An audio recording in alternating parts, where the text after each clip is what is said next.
सुप्रभात बच्चों, मैं वरुण सिंह। विभिन्न प्रतियोगी परीक्षाओं जैसे SSC, CGL, CPO, CHSL, BPSC, CDS, NDA, Bihar police, Bihar दरोगा से आज सामान्य विज्ञान से यांत्रिकी में हम पढ़ेंगे समतल में गति। और आप हमारे वीडियो के अंत तक बने रहिए, ये बेहद ही महत्वपूर्ण है। समतल में गति, समतल में गति that is motion in plane. समतल में गति, समतल में गति का अर्थ होता है या गति एक्स वाई प्लेन में हो या एक्स जेड प्लेन में हो, मतलब या गति एक्स वाई प्लेन में हो, एक्स जेड प्लेन में हो, वाई एक्स जेड प्लेन में हो, वाई जेड प्लेन में हो। तो एक समतल में अगर गति होता है या एक्स वाई के अंदिश या एक्स जेड प्लेन में हो या जेड एक्स प्लेन में हो, तो समतल में गति ये हो गया। तो समतल में गति मुख्य रूप से प्रक्षेप्य गति और वृत्तीय गति। समतल में गति का मुख्य उदाहरण जो है वो है प्रक्षेप्य गति और वृत्तीय गति। तो बच्चों, प्रक्षेप्य गति क्या है इसके बारे में पहले समझिए। प्रक्षेप्य गति जब किसी पिंड को क्षैतिज तल के से कोण बनाकर फेंका जाता है।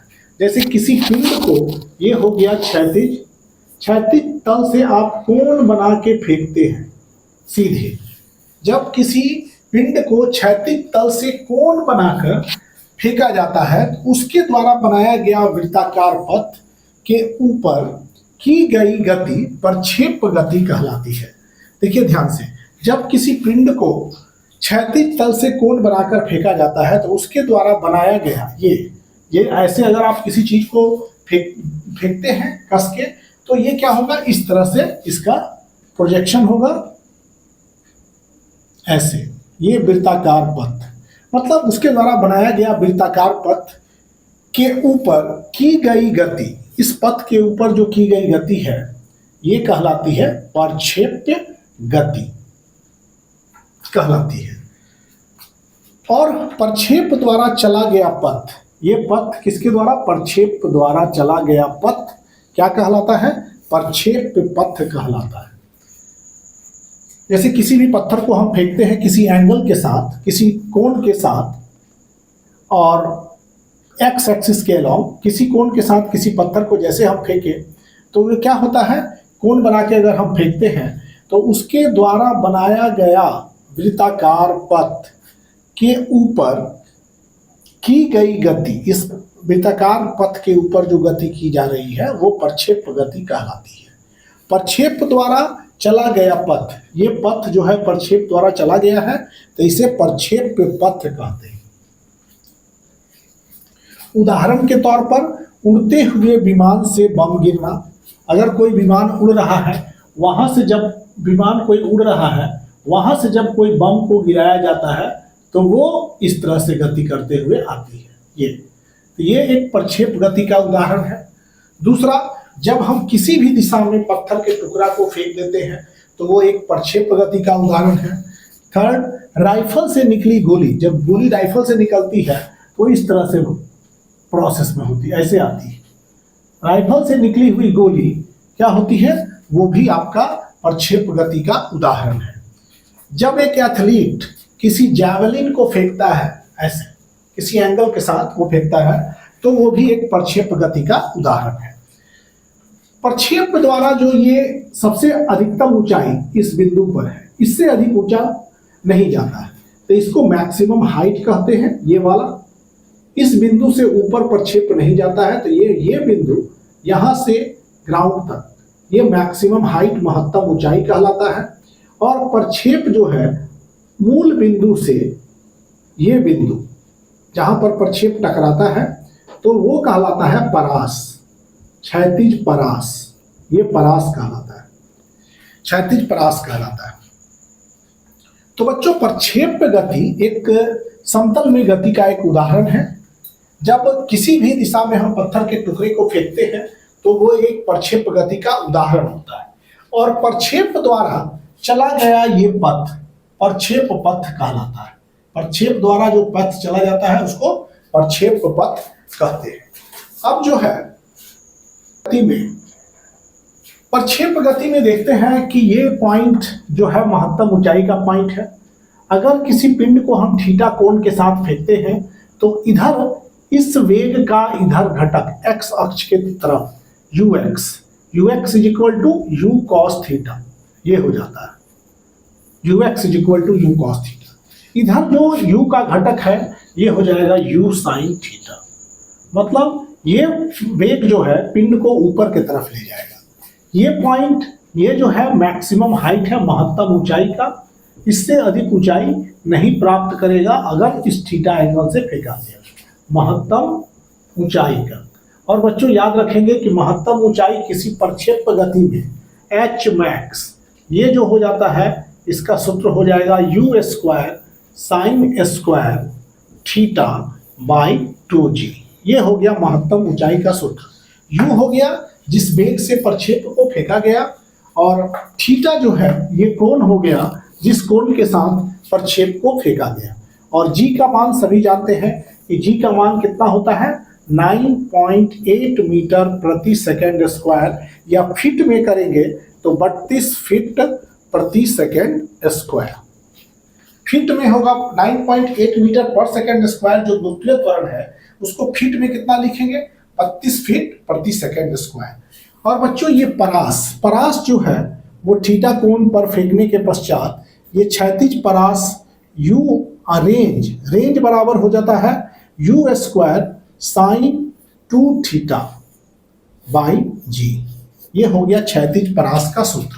अगर थीटा 30 रखेंगे तो 60 हो जाएगा, थीटा यहाँ 45 रखेंगे तो ये 90 हो जाएगा, थीटा अगर 60 रखेंगे तो 120 हो जाएगा। तो ये हो गया परास का सूत्र, ये हो गया महत्तम ऊंचाई का सूत्र।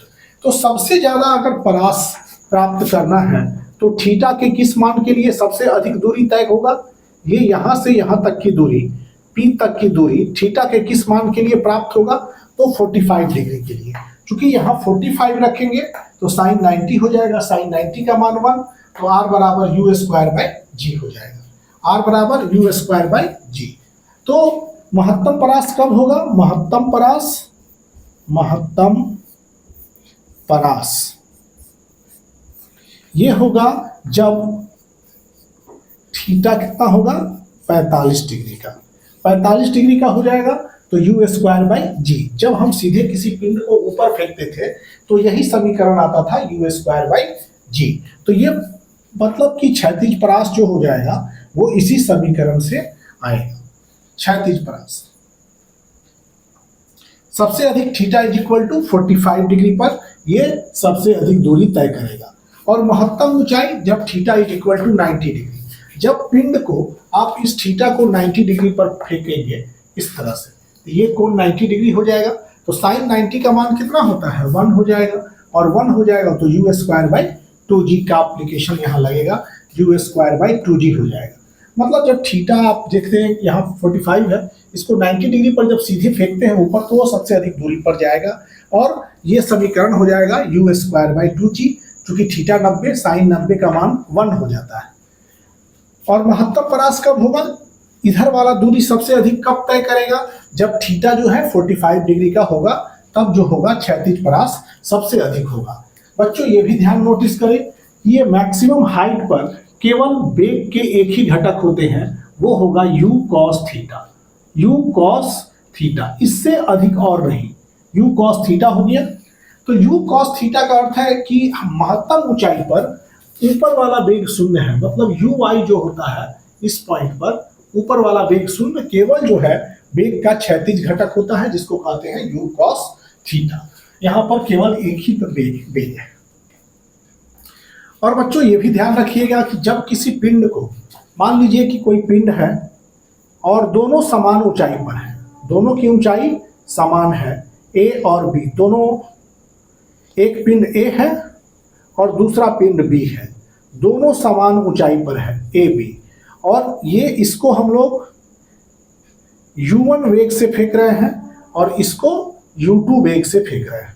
अगर u2 छोटा है u1 से, तो भी जो है अगर हाइट दोनों की समान है, दोनों का हाइट क्या है, समान है, तो दोनों समान समय में ही नीचे पहुंचेंगे। आप इधर मान लीजिए कि एक पिंड को फेंके 20 मीटर पर सेकेंड से और दूसरे पिंड को इधर फेंके 40 मीटर पर सेकेंड से, ओके।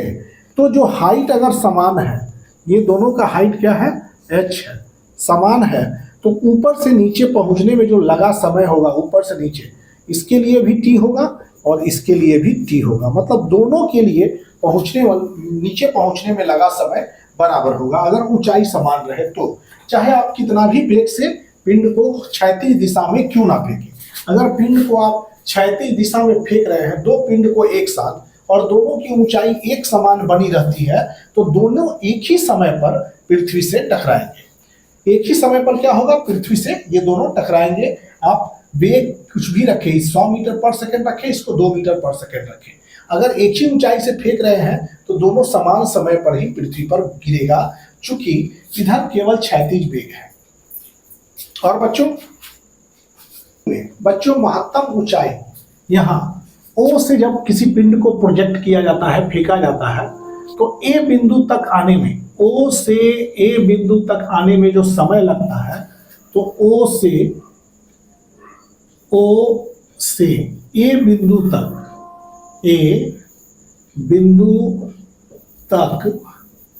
आने में लगा समय T is equal to u sine theta by g हो जाएगा। T is equal to u sine theta by g. मतलब O से A तक पहुंचने में कितना समय लगा, यू साइन थीटा बाई जी। कब ये यूज करेंगे, जब किसी पिंड को किसी थीटा कोण के साथ फेंकेंगे तो महत्तम बिंदु तक पहुंचने में, महत्तम ऊंचाई तक पहुंचने में लगा समय, महत्तम ऊंचाई तक पहुंचने में लगा समय,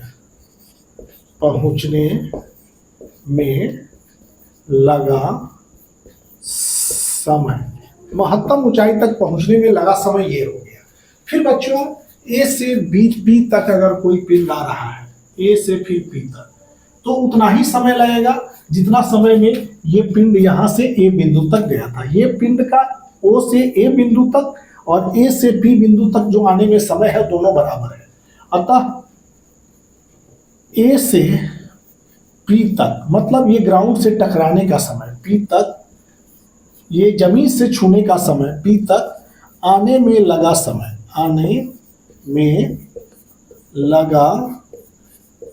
समय टी, ये भी टी ही होगा, और यू साइन थीटा बाई जी, इसको you sine theta by g, ये भी वही समय होगा। और बच्चों ओ से पी तक, पूरा ओ से पी तक आने में कितना समय लगा, तो ओ से पी तक आने में लगा समय,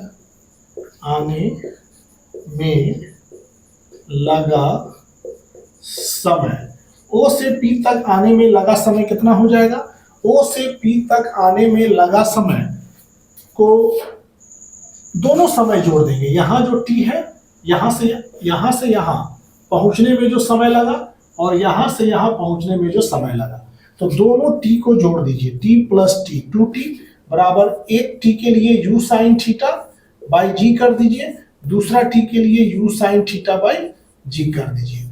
तो क्या हो जाएगा आपका हो जाएगा जी, और ये हो जाएगा 2u sign theta by g हो जाएगा। ये टोटल समय जो है यही हो गया उड़ान काल का समय। मतलब O से A और A से P तक जो पिंड गति किया प्रक्षेप गति में, उसको उड़ान काल का समय कहते हैं। ये हो गया उड़ान काल का समय, इसे उड़ान काल का समय कहलाता है। और बच्चों ये मैक्सिमम क्षैतिज परास जो होता है यहाँ से यहाँ तक केवल 45 पर, ये सबसे ज्यादा एक्स अक्ष की तरफ दूरी तय करेगा, और सबसे ऊपर अगर दूरी तय करना है महत्तम ऊंचाई के लिए तो थीटा 90 डिग्री हो जाता है।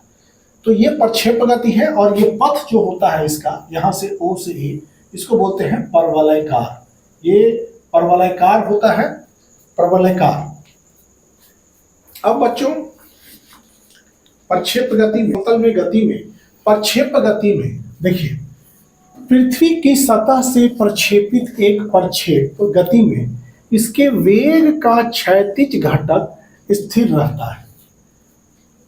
मतलब कि वेग का जो क्षैतिज घटक है वो u cos थीटा, इधर वाला घटक, ये पूरे गति के दौरान u cos थीटा क्षैतिज घटक कभी नहीं बदलता है।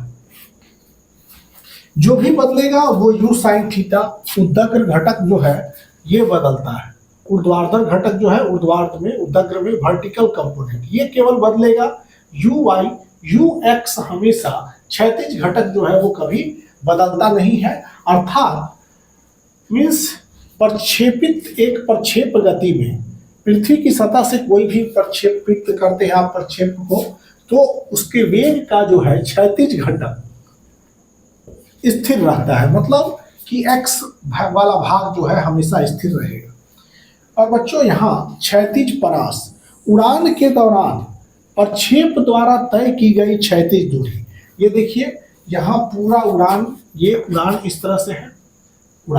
उड़ान के दौरान प्रक्षेप द्वारा क्षैतिज दूरी, यहाँ से O से P तक क्षैतिज दूरी को क्षैतिज परास कहते हैं। मतलब O से P तक जो दूरी है वो क्षैतिज परास है। अधिकतम क्षैतिज परास मतलब अधिकतम दूरी तय करना चाहते हैं तो पिंड को आपको 45 डिग्री के कोण पर फेंकना होगा। ये 45 हुआ, तो 45 पर पिंड का जो परास होगा वो ज्यादा होगा, क्षैतिज परास ज्यादा होगा। मतलब यहाँ से P डैश हो जाएगा। मतलब अधिकतम क्षैतिज परास प्राप्त करने के लिए वस्तु को किस कोण के साथ फेंकना पड़ेगा? 45 डिग्री के कोण के साथ फेंकना होगा आपको अधिकतम क्षैतिज परास प्राप्त करने के लिए। मतलब देखिए सभी परास पर जो है वो पिंड का वैल्यू दिखाया जाता है। और सबसे अधिक मान कब होगा? जब थीटा आप 45 डिग्री से किसी पिंड को आप प्रक्षेपित कर रहे हैं तो वहां क्षैतिज परास का मान अधिक हो जाता है। ये चीज यहां बताया गया। तो प्रक्षेप गति में वेग का जो क्षैतिज घटक है वह घटक हमेशा स्थिर रहता है। वेग का क्षैतिज घटक हमेशा स्थिर रहता है, अर्थात पूरे उड़ान के दौरान नहीं बदलता है। एक्स घटक, क्षैतिज घटक जो होता है प्रक्षेप गति में पूरे उड़ान के दौरान नहीं बदलता है। तो बच्चों यहाँ कुछ व्यंजक है। जो कुल उड़ान काल का समय का कुल सूत्र क्या हो गया था? 2u sin theta by g. ये सूत्र जो है पूरे यहाँ से लेके इस बिंदु तक आने में लगा समय, और O से महत्तम ऊंचाई प्राप्त करने में जो समय लगेगा तो उसको बोलेंगे time of ascent. Time of ascent u sin theta by g. ये समय काल जो है यहाँ से महत्तम ऊंचाई तक पहुंचने में लगा समय। और फिर टाइम ऑफ डिसेंट भी होता है, यहाँ से नीचे आने में समय। तो time of ascent TA, time of descent भी u sin theta by g. जितना यहाँ से यहाँ आने में समय लगेगा उतना ही यहाँ से यहाँ आने में समय लगेगा, और इन दोनों को जब जोड़ दिया जाता है तो ये उड़ान काल का समय निकल जाता है, जो कि 2u sin theta by g हो जाता है। और बच्चों इस पॉइंट पर जो है u cos थीटा, ये जो है हर बिंदु पर u cos थीटा बना ही रहेगा, ये नहीं बदलेगा, कभी नहीं बदलेगा। और महत्तम ऊंचाई पर प्रक्षेप के जो गुरुत्वीय कार्य होगा वो क्या होगा? शून्य होगा। महत्तम ऊंचाई पर गुरुत्वाकर्षण बल द्वारा किया गया कार्य क्या होगा? शून्य होगा। बिकॉज नीचे जो है इस पॉइंट पर जी mg फोर्स नीचे लग रहा है और इसका वेग का कंपोनेंट इधर है। दोनों के बीच का कोण कितना का बन रहा है? 90 डिग्री का। जैसे देखिए मान लीजिए किसी प्रक्षेप को आप फेंक रहे हैं इस तरह से, तो यहाँ पर u cos थीटा इधर है और पिंड जो है इसका द्रव्यमान m है, वो पृथ्वी की भार, ये बल जो है इधर लग रहा है।